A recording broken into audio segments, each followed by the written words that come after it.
Welcome to the Deep Dive. Today, we're jumping into something huge for a lot of you, trying to buy your first home, especially in, well, the 2025 U.S. housing market. Yeah, it's definitely a challenging picture. Some might even say stuck. Right. You've got mortgage rates kind of sitting between 6.5% and 7%. Median home prices, around $400,000. That's up, but only like 1% year over year. And inventory is creeping up slowly, but still, not where it was before the pandemic. Exactly. So our mission today is simple. Break down the top 5 mistakes first-time buyers are making in this specific market. We're pulling from expert analyses. And crucially, we'll talk about how you can sidestep these pitfalls. Think of it as your shortcut through a really complex process. And what's interesting, I think, is how today's conditions, the high rates, the costs, they really magnify these common slip-ups. How so?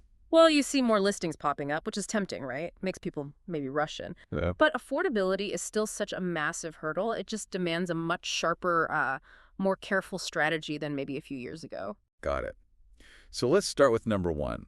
This feels like a classic. Starting the house hunt before getting pre-approved for a mortgage. Oh, absolutely. It's so easy to get excited browsing online, isn't it? Totally. You see the dream house and just go for it. But that's where you can lose out, big time. In 2025, lenders are, well, they're looking very closely at credit. Getting pre-approved isn't just ticking a box anymore. It's more involved now. It often feels closer to pre-underwriting, honestly. They're digging deeper. Mm-hmm. Without that pre-approval, you're not just wasting time looking at places you maybe can't afford. Right. You risk losing a house. You do want someone who's already got their financing lined up.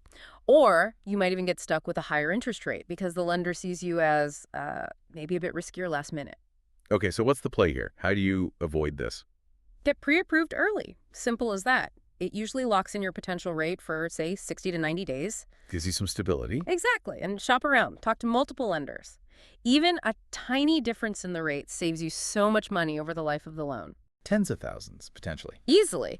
This pre-approval step, think of it as your financial baseline. It sets a real, concrete budget before you get emotionally attached to a property. Okay, solid advice. You've got your pre-approval. What's mistake number 2? I hear this one a lot. Just focusing on the list price. Total tunnel vision. It's understandable, but dangerous. Why dangerous? Because it leads straight to being house poor, where all your money goes into the house and there's nothing left. Right, you can't afford to actually live. Exactly. People forget about closing costs. That's typically 2% of 5% of the loan amount right there. Yeah. Then property taxes, obviously. But also insurance and homeowners insurance is surging like 10%, even 20% in some areas because of climate risk assessments. Wow, okay. And then just ongoing maintenance, budget, realistically, maybe 10-15% on top of your mortgage payment for all that stuff. It adds up fast. So how do you plan for costs you don't even know yet? Use online calculators. They're pretty good for estimates. Include potential HOA fees, too. Build an emergency fund seriously. 3 to 6 months of total housing expenses. Not just the mortgage payment. Right, the whole shebang. Yeah. And get insurance quotes early while you're looking. Also, maybe lean towards energy-efficient homes. Lower utility bills can help offset some other rising costs. Good tip. Okay, moving on. Mistake number 3, skipping or rushing the home inspection. I know in hot markets, people are tempted to waive it. Big temptation. Big mistake, especially now. Why especially now? Because we have a lot of older homes on the market, right? And new construction hasn't kept pace. So the chances of finding hidden issues in existing homes are higher. Like what kind of issues? Foundation problems, outdated electrical, leaky roof, HVAC on its last legs, things that cost thousands, sometimes tens of thousands, to fix right after you move in. Yikes. So the $300, $500 for an inspection is worth it? Absolutely. Hire a certified inspector, go to the inspection yourself, ask questions, use the report to negotiate repairs or maybe a price reduction. And be ready to walk away. Yes. If the needed repairs add up to more than, say, 1% or 2% of the home's value, you need to seriously reconsider. And hey, depending on where you are, maybe get specialized checks too, radon mold, especially in damper climates. Makes sense. Don't skip the due diligence. What's number 4? Letting emotions take the wheel. Falling for the superficial stuff. The perfectly staged living room or the brand new kitchen counters. Exactly. It blinds you to the practicalities, like, is the layout actually functional? What about the commute? School district quality? Things that matter long term. Especially in a market like this where rapid appreciation isn't guaranteed anymore. You might live there longer than you think, or resale could be tougher.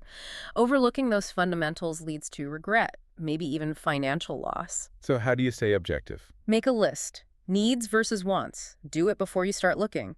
Have your real estate agent a good neutral one, keep you grounded. Your reality check. Precisely.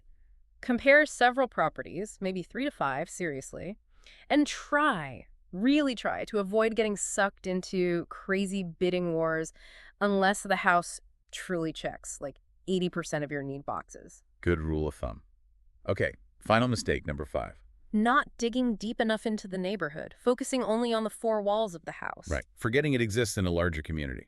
And that context is everything. Neglecting neighborhood research can lead to real dissatisfaction. Think about crime rates, weird zoning changes coming up, future construction noise. Or just realizing you hate the vibe after you move in. Yeah, or finding out the resale potential in that specific pocket is lower than you thought. That's a financial hit, especially with, population shifts happening. So, practical steps. How do you research a neighborhood well? Use the tools available. WalkScore, great schools, local crime maps online, but also boots on the ground. Visit in person.